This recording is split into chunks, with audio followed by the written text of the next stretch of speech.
Morning, buenos dias. I have a Spanish name, but my Spanish is very poor, so let me just proceed with English. All right, so thank you for having me. I will present this morning on using dispersal centers for mangrove rehabilitation, which leads to restoration. This is a modified version of dispersal centers. And interestingly, the gentleman from SPA, I think it's Christopher, when you put up the manual about Mesoamerican restoration, I did read some of the initial methods of dispersal centers in that manual. So it's testament that seminars like this are important for us sharing and working together. So let me move on. So let me just give you a synopsis of the status of mangrove forests in Jamaica. Jamaica has about 14,000 hectares of forested wetlands, and that's both mangroves and swamp forests. We recently completed a national mangrove management plan.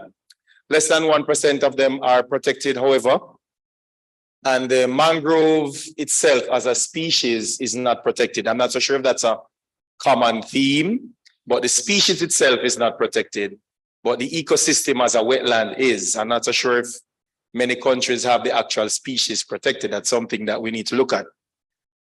It's found in all of our parishes, areas.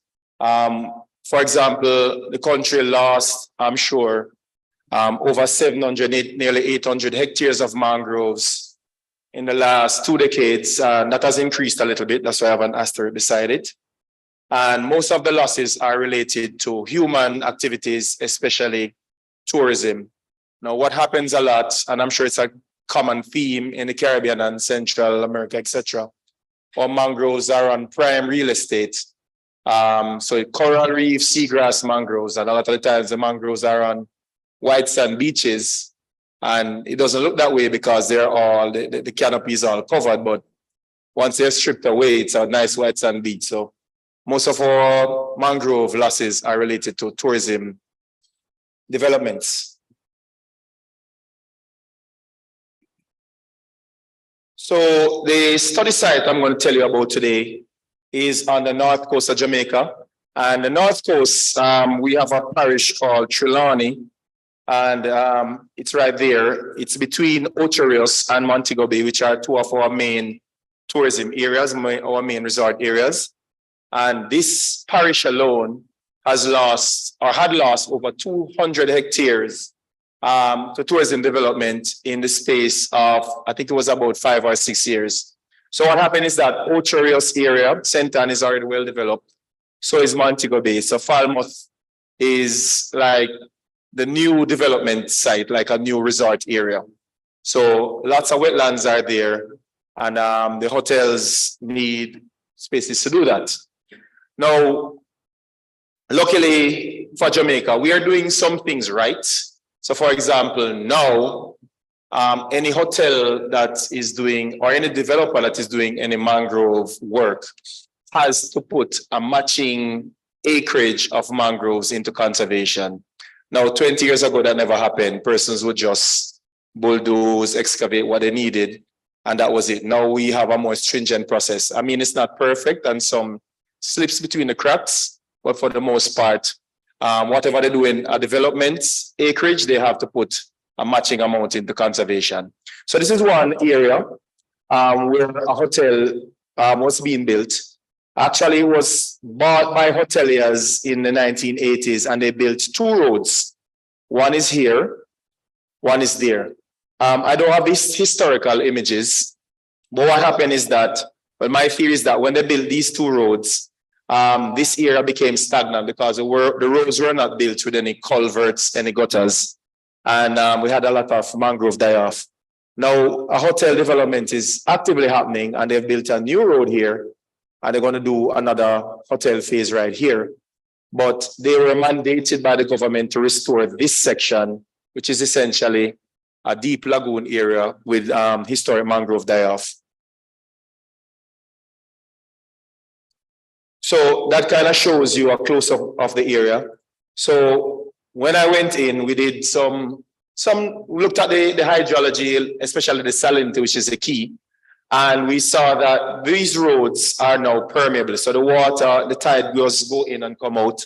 This road here is like an impediment, so the water circulates right here. But the salinity is ideal for mangrove growth. And I did a couple tests before doing anything. And the edges of the roadway that were built were also recruiting mangrove seedlings. So it kind of showed that the area was actually just too deep for mangroves to naturally establish. So the whole point of this quick experiment was to look at the most cost-effective way to restore mangroves in this deep lagoon area. It's not hypersaline, it's not stagnant anymore, but it's too deep.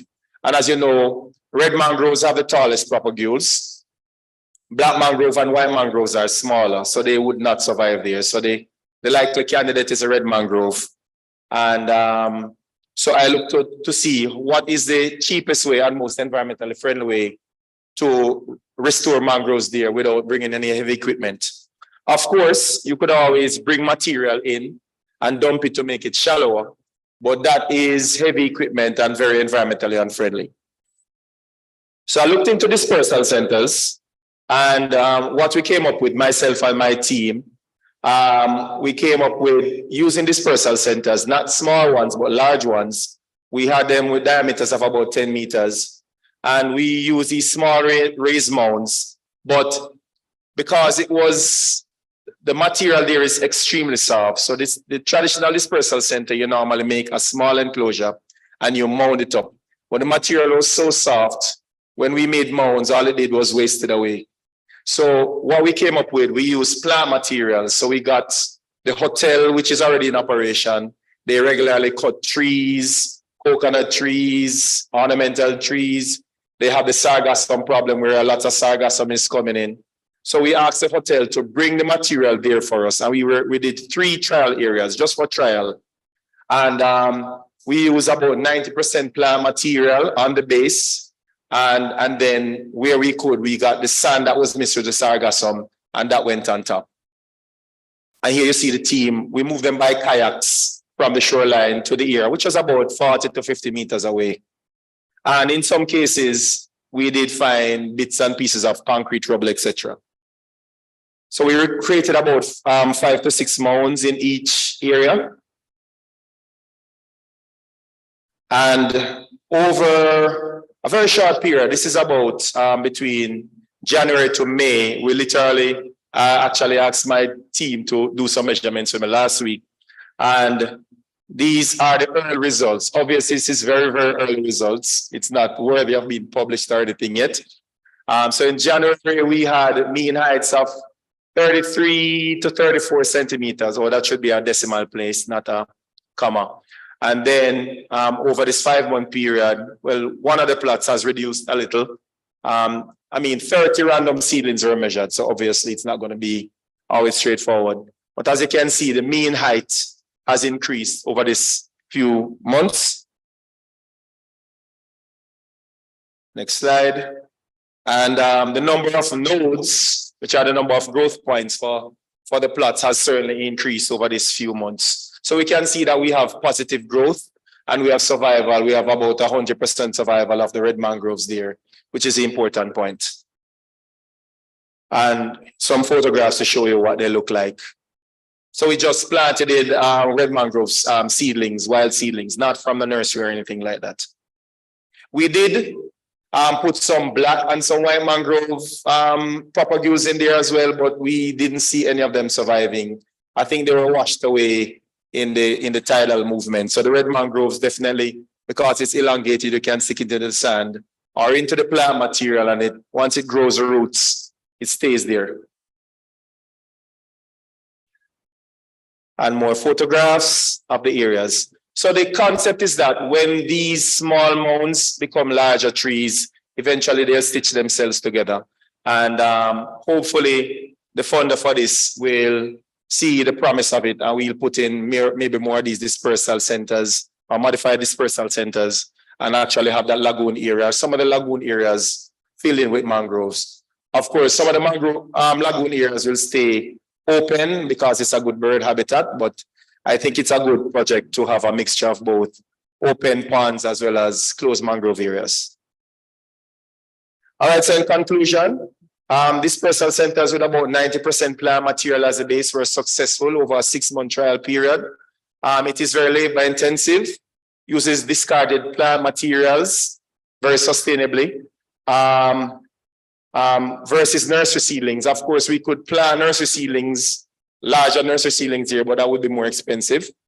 Heavy equipment and material and fill can also do a hybrid, but clearly using the plant material is more cost effective and more sustainable and more environmentally friendly. All right, so thank you very much. And I want to thank you, especially the funders and the organizers. I want to big up Sabine and Jessica, of course, and other members of the team for organizing this and getting it together. Thanks a lot.